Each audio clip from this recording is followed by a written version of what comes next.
je me suis rendu compte que pendant toute ma vie, j'étais en train de m'alimenter, mais je n'étais pas en train de me nourrir.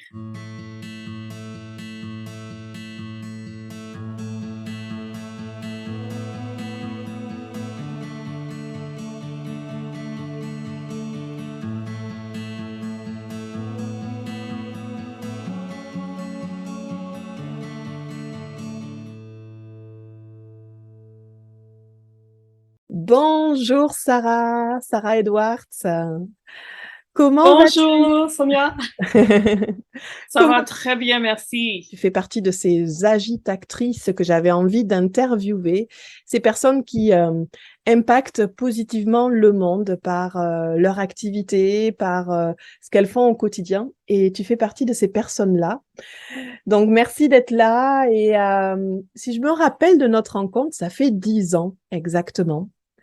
On s'était Ah oui, rencontrés de ta formation en coaching. Alors, tu es coach motivationnel et transformationnel, hein, où tu accompagnes c'est des, ça. des femmes, alors qu'elles soient dirigeantes, DRH ou responsables en entreprise ou à leur compte, pour justement qu'elles prennent leur place professionnellement et sereinement. Est-ce que tu veux nous parler de tout Excellent. ça? En effet, je suis arrivée là, mais c'était pas par hasard, parce que commencé, l'hasard n'existait pas. Mais vraiment, je cherchais ma voie pendant des années. Et au moment où on se rencontrait, il y a 10 ans précisément, j'étais en train de passer par une chimiothérapie. C'était en 2012, il me semble. Oui, 2012. Et je me souviens, je fais ma perruque lors de la formation. Il y a beaucoup de gens qui ne savaient pas. J'avais très chaud. Et je cherchais, je me disais, il doit y avoir beaucoup plus que ça dans la vie. Et alors, tu as parlé de cette chimio, donc il y a 10 ans de ça.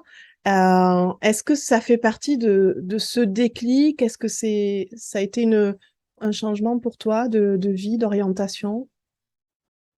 Complètement, ça va complètement changer la vie parce que j'étais quelqu'un qui était très professionnel. Je voulais avoir du succès professionnel. Je disais amen et oui à tout ce que mon hiérarchie me demandait de faire parce que je voulais être reconnue. Et cela m'a poussé justement à un épuisement au point où j'avais très mal au dos. Et en portant une boîte de bouteilles, j'avais mal au dos et j'ai tombé. Et justement parce que j'ai ces problèmes de dos. Et j'étais aux urgences qui ont pensé que c'était un simple lumbago, qui ont fait un radio par la suite. Et ils ont dit, si cela persiste, il faudra faire un scanner. On a fait un scanner et donc on a vu que il y avait des lésions, là, quelque chose qui n'était pas net. Donc quand j'en ai parlé de mon père qui a eu le myélome multiple, qui est décédé de ça, ben, en France, vous savez, tu sais qu'ils sont très à cheval quand il s'agit de la santé. C'est excellent le système ici. Donc, du coup, ils ont tout de suite fait un IRM le lendemain. Ils ont découvert, oui, c'était un début de myélome multiple. Donc, on a commencé un traitement. Et oui, tout cela a commencé par l'épuisement D'accord, professionnel, où je d'accord. mettais tout dans le travail et je m'oubliais complètement. Je ne savais plus qui j'étais. J'étais Sarah, la chef au travail. D'ailleurs, j'étais Sass, on m'appelait Sass. Je me suis donné un autre nom. Hmm. Je voulais être quelqu'un d'autre, quelqu'un des meilleurs. Mais je m'oubliais, moi, qui j'étais vraiment. Donc aujourd'hui, tout ce chemin m'a amené aujourd'hui à aider les femmes en épuisement ou éviter l'épuisement, justement, surtout le burn-out, mais comprendre qui elles sont, qu'est-ce qui est important pour elles et le chemin à prendre qui est propre à chacun, en fait. Et du coup, par rapport à ce parcours que tu partages par rapport au cancer, je suppose que ça t'a amené à, voilà, à des changements de vie, peut-être alimentaires, peut-être au niveau de Absolument. choix, au niveau du travail ou peut-être même avec les amis. Euh, Oui, absolument, Sonia. J'étais en train de me dire, ça ne peut pas m'arriver à moi. Et pourquoi? Quand, je ne sais pas si tu connais quelqu'un d'autre qui est passé par ça, mais tout de suite, on se culpabilise. Qu'est-ce que j'ai fait de mal? Pourquoi moi? Je suis punie, je vais mourir. Et non. Mais par contre, on a des responsabilités. Il faut faire face à la vérité que la façon qu'on vivait jusque-là ne convenait pas aux santé. Et donc, il fallait changer. J'ai changé, Sonia, trois choses de ma vie qui m'a mise en rémission pendant 6 ans. Donc, avant de te dire ces trois choses, je vais juste te dire que en 2009, quand j'étais diagnostiquée, on m'a fait une radiothérapie qui n'a pas marché. Okay, le but, c'était de tuer les tumeurs qui étaient isolées. Ça n'a pas marché, donc on a continué. On m'a dit, continuez à ta vie, on va voir comment ça évolue. Je commence à avoir plusieurs tumeurs autour des bassins. En 2012, quand on s'est rencontrés, on m'a fait une chimiothérapie, une greffe de cellules souches. Donc, j'avais perdu mes cheveux. Il y a beaucoup de choses que j'ai perdues d'ailleurs. Beaucoup de mon identité. C'est difficile pour une femme, une chimiothérapie. Et donc, ça n'a pas marché, Sonia, figure-toi. Donc, ils ont dit, Madame Edwards, rentrez chez vous, puis on va juste vous surveiller avec des prises de sang pour voir si ça évolue ou pas. Ouais. Ça a commencé à augmenter et donc, j'ai commencé justement à changer mon état d'esprit, ma façon de penser. Je me suis rendu compte que j'étais négative. Toujours parler de verre à moitié vide. Donc, ça peut être, c'est pas juste. C'était ma phrase préférée, mais c'est pas juste. Rien n'était juste ton avis. C'est pas ma faute. Ma mère n'avait pas d'argent. Si j'avais été comme toi, j'aurais pu avoir la maison, le mari, la maison, la voiture. Tout était dans la victime. Oui. Donc, j'étais devenue la victime, mais je ne savais pas. Si je n'avais pas vécu ça, je pense que je n'aurais peut-être pas su. Donc, j'ai dû changer. C'était le plus difficile à changer. Mais ça m'a aidé avec le coaching parce que j'ai pu me rebâtir, creuser, trouver la vraie Sarah et aujourd'hui être ma véritable personne, être authentique. Donc, c'est la première chose que j'ai commencé à changer. Et je dis commencer parce que ça, c'est un chemin sans fin. Oui. À vraiment être positive, être authentique.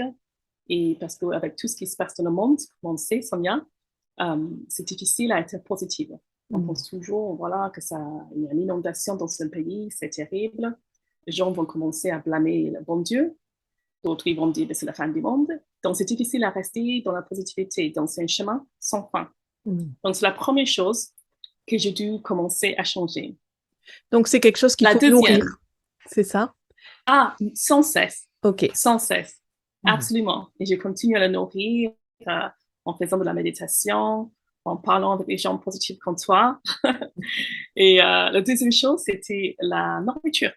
D'accord. Donc, je me suis rendu compte que pendant toute ma vie, j'étais en train de m'alimenter, mais je n'étais pas en train de me nourrir. Donc, il y a une différence. Une chose, c'est juste, je me gavais, on va dire, pour remplir le ventre, pour pas tomber, pour être en forme pour le travail. Voilà, si j'allais faire du sport, je prenais quelque chose pour avoir de l'énergie pour faire du sport. Mais dans aucun cas, je pensais à c'est bon ce que je mange, cette nourriture qui vient de la terre. Ouais. La terre, elle nous nourrit, elle nous aime. Je ne pensais pas comme ça.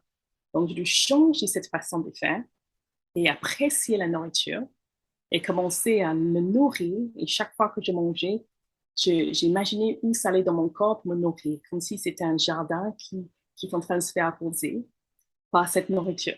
Donc, je me suis rendu compte, en fait, j'étais peut-être un peu boulimique dans cette façon de penser parce que je mangeais juste pour m'alimenter.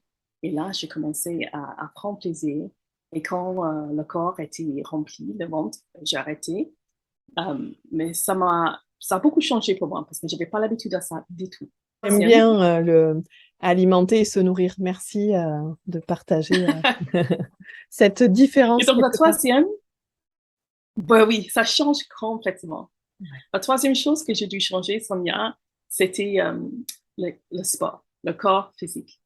Parce que c'est vrai qu'on parle de l'âme, mais parfois on laisse à côté le physique. Parce qu'on se dit, oh, c'est pas important, le physique va partir. Le physique, c'est un don. La mer, la terre, Gaïa, elle nous a donné ce corps magnifique que nous avons. Et j'avais mis ça à côté, en fait. Mm. Et je ne prenais pas soin de mon corps. Donc, en me nourrissant et en faisant du sport et la méditation, j'étais en train de cultiver mon corps, comme si j'ai arrosé un jardin. Mm. Et donc, ce qui se passait, Sonia, toute seule, en restant chez moi, sans traitement, mais je suis partie en rémission, toute Ouais, seule, pendant 6 ans. d'accord. Je sais que le docteur était un peu bluffé. C'est pas possible, qu'est-ce que vous faites, madame Edwards? J'ai expliqué, ben voilà, je mange je mange ça, je fais ceci. C'est pas possible, c'est pas possible. Mm. Que voulez-vous que je dise? Et donc, j'étais ravie. Aujourd'hui, le cancer est revenu. Et quand ça est revenu, tout de suite, Sonia, j'ai posé la même question. Qu'est-ce que j'ai recommencé à faire ce que j'avais arrêté de faire? Et c'est Mm. la même chose. J'avais oublié de me nourrir parce que je me stressais avec le travail. J'avais oublié de faire du sport. Le sport était devenu comme un corvée. Ah, je ferai ça demain. Prendre le temps le soir à faire ma méditation, me recentrer. Ces trois choses qui sont très simples en vérité sont primordiales. Et c'est Mm. ça qui me garde en vie aujourd'hui. C'est merveilleux. Waouh. Merci pour ces trois pépites que tu partages où vraiment bah, tu les as expérimentées et tu vois voilà qu'est-ce que ça peut faire d'avoir cette hygiène de vie ou cette philosophie de vie. Nourrir, je retiens ce mot, nourrir et nourrissante. Donc tu as redéfini ta vie, tes besoins, tu as apporté des changements et, euh, et je crois que tu as parlé de Gaïa, de la Terre et tu as C'est un ça. rapport très fort, me semble-t-il, Ah avec la oui. Terre ou avec les éléments. Du coup, quel est ton lien avec le vivant qui nous entoure, la nature? Alors maintenant, je ne vois plus la nature comme si euh, elle était là pour nous servir, parce que nous sommes aussi là pour servir la nature. Mm. La terre, l'herbe, les plantes. Je me souviens quand ma mère était jeune, enfin jeune, comme elle était mère aussi, mais je veux dire, elle arrose les plantes, elle a touché, elle a parlé. Mm. Et je rigolais quand j'étais petite, je disais, maman, pourquoi tu parles aux plantes? C'est des plantes. Et je disais, elles ont une vie, elles ont une âme. Et maintenant, j'ai compris, en effet, Sonia, tout ce qui est là sur la Terre, toute cette énergie vibratoire, est la même. Si c'est en forme chair, être humain, ou si c'est en forme plante, c'est la même. C'est une Mm. vibration, c'est de l'énergie. Il n'y a pas une qui est plus supérieure que l'autre. On voit quelque chose, on écrase. Ou maintenant, quand je vois des footings et je vois les écureuils, oh, je le regarde et je le parle comme si elle m'écoutait et m'entendait. Je le parle parce ils ont un langage à eux. Peut-être qu'ils ne comprennent pas dans notre langage et vice-versa, mais ils ont autant de valeurs sur cette terre que nous. Donc, j'espère que d'autres personnes vont se réveiller à cette connexion que nous avons à la terre. Tu veux dire que tu parlais de réveil et quand tu disais que tu n'étais pas comme ça avant, c'est qu'il y a eu aussi cette reliance qui est revenue à la terre, comme si la nature est revenue consciemment dans ta vie. Est-ce que tu arrives à le, à le relier quand est-ce que c'est revenu à toi? Quand c'est arrivé comme ça dans ma vie, je pense quand j'étais à l'hôpital, Mm. euh, justement en 2012, quand je faisais ma chimio, et j'étais isolée pendant 15 jours minimum. Donc, je ne savais pas quand j'allais sortir de cet isolement. C'était une greffe.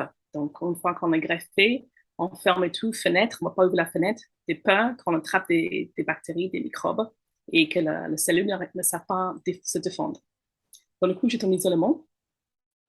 C'est à ce moment-là que je me suis promis à moi, à la terre, que j'allais aimer la vie. Parce qu'avant, Sonia, je marchais sur l'herbe, je ne m'arrêtais pas pour dire, oh, que c'est l'herbe fraîche sous mes pieds. Ou... Je ne m'arrêtais pas pour se connecter. Avant, Mm. j'étais pressée pour aller au travail. Juste l'herbe ou la terre me servait, moi, pour aller gagner de l'argent. C'est un peu sale maintenant, la façon que je le dis. Mais c'était comme ça. Et quand j'étais isolée et je ne pouvais même pas sentir l'air fraîche, je ne pouvais même pas entendre le bruit des arbres, je me suis promis qu'une fois sortie de l'hôpital, que j'allais aller au parc, marcher pieds nus, chose faite. Et j'allais aussi apprécier la nourriture. C'est à partir de là où je commençais à apprécier la nourriture. Et non pas juste manger pour s'alimenter, mais nourrir, mastiquer, sentir ça descend. Oh, quelle magie! À travers ce que tu as dit, ça me fait penser à comme si c'était revenu à la vie quelque part, où l'herbe fraîche ou chaque aliment que tu ingurgitais, c'est comme si tu redécouvrais, comme la première fois où on marche. Ça m'a fait penser C'est ça. à ça. Et surtout, j'ai juste rajouté, surtout, euh, la nourriture crue. Parce Ouais. que surtout en étant dans une situation greffée à l'hôpital, je n'avais pas le droit à manger la nourriture crue à cause des bactéries.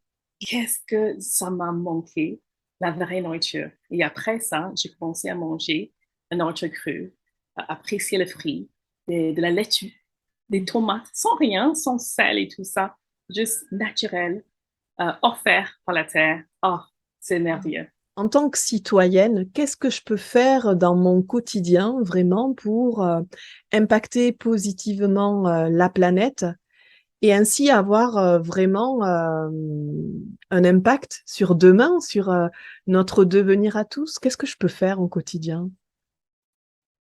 Si je- Alors, c'est une question simple, hein, et la réponse est simple. Hein. C'est comme j'étais jeune, où ma mère m'apprenait à ne pas jeter les choses par terre.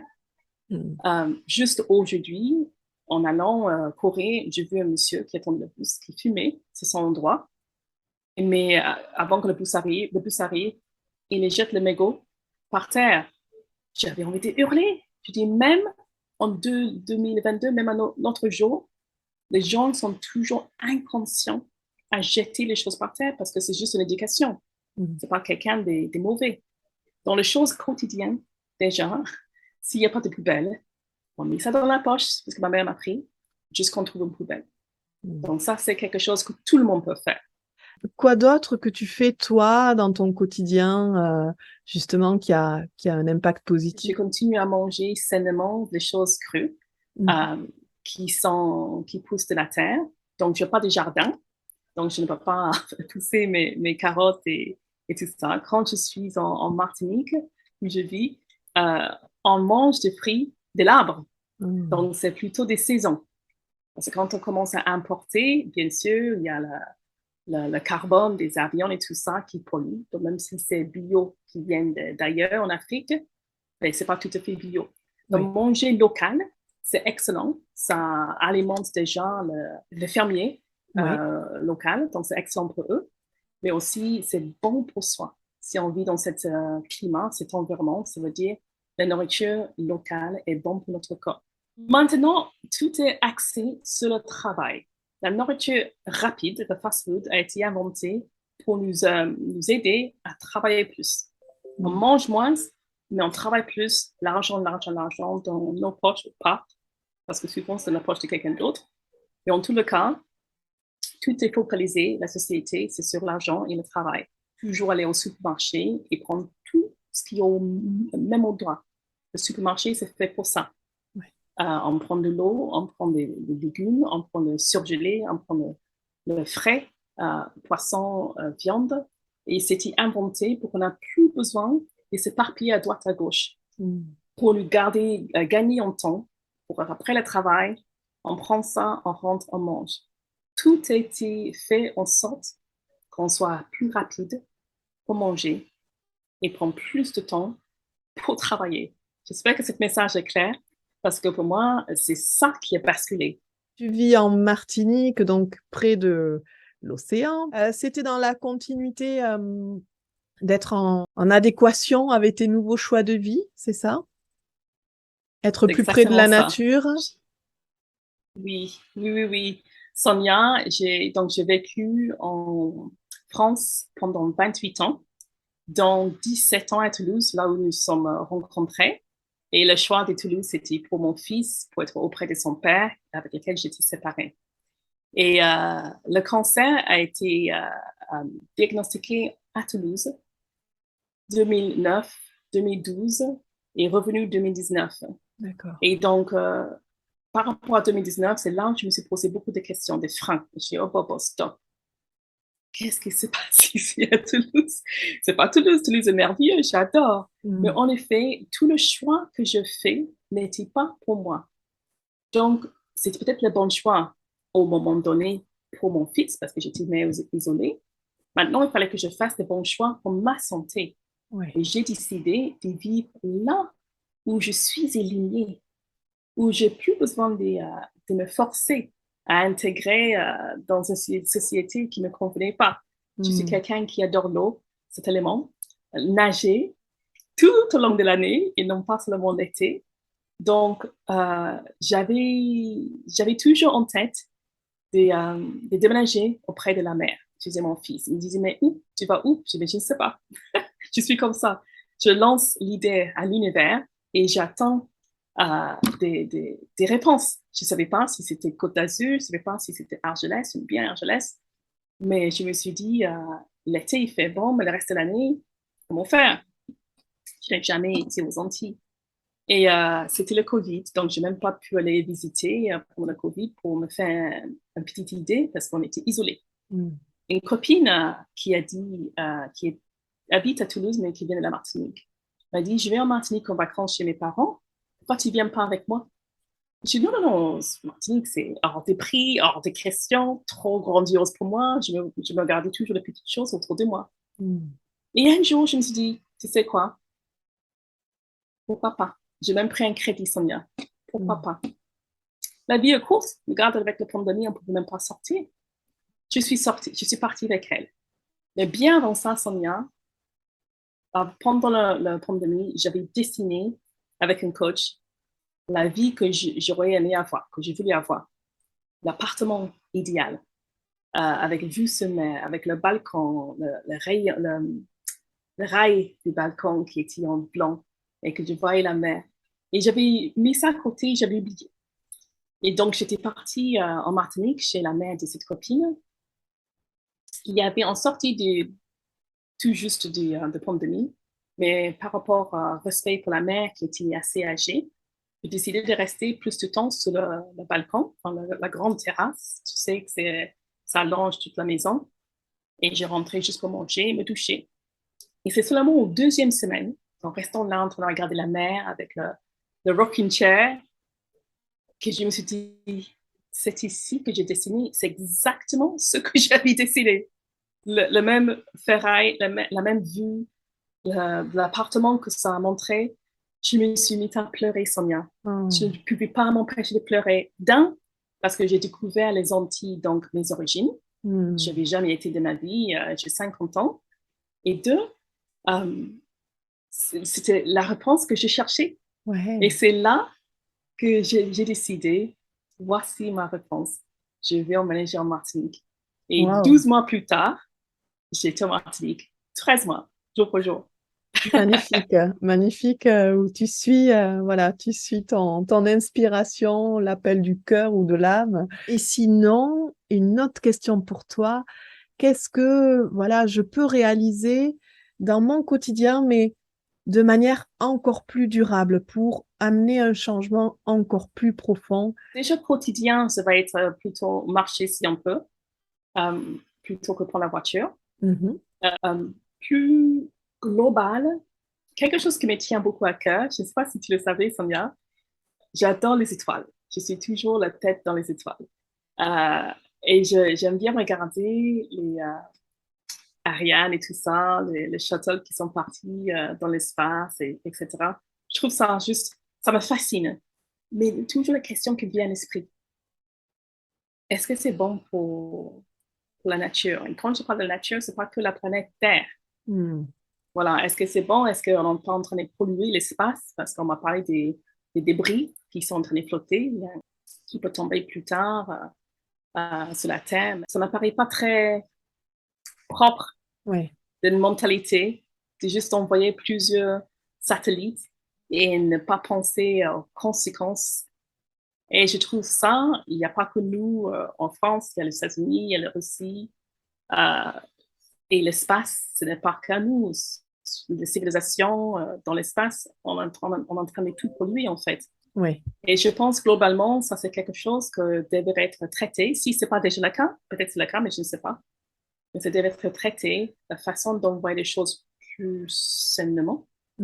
Aussi, la façon qu'il envoie, qu'est-ce qu'il utilise comme énergie pour l'envoyer, qui pollue ou pollue pas, j'en sais rien. Mais ça me semble être quand même un peu polluant quand même. Ouais. Donc, j'attends le jour où on puisse travailler avec l'espace de manière plus saine.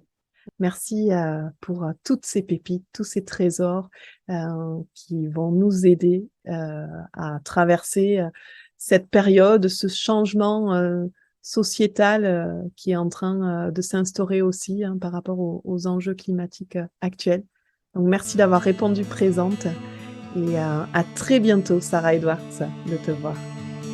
Merci Sonia, bonne continuation. Merci.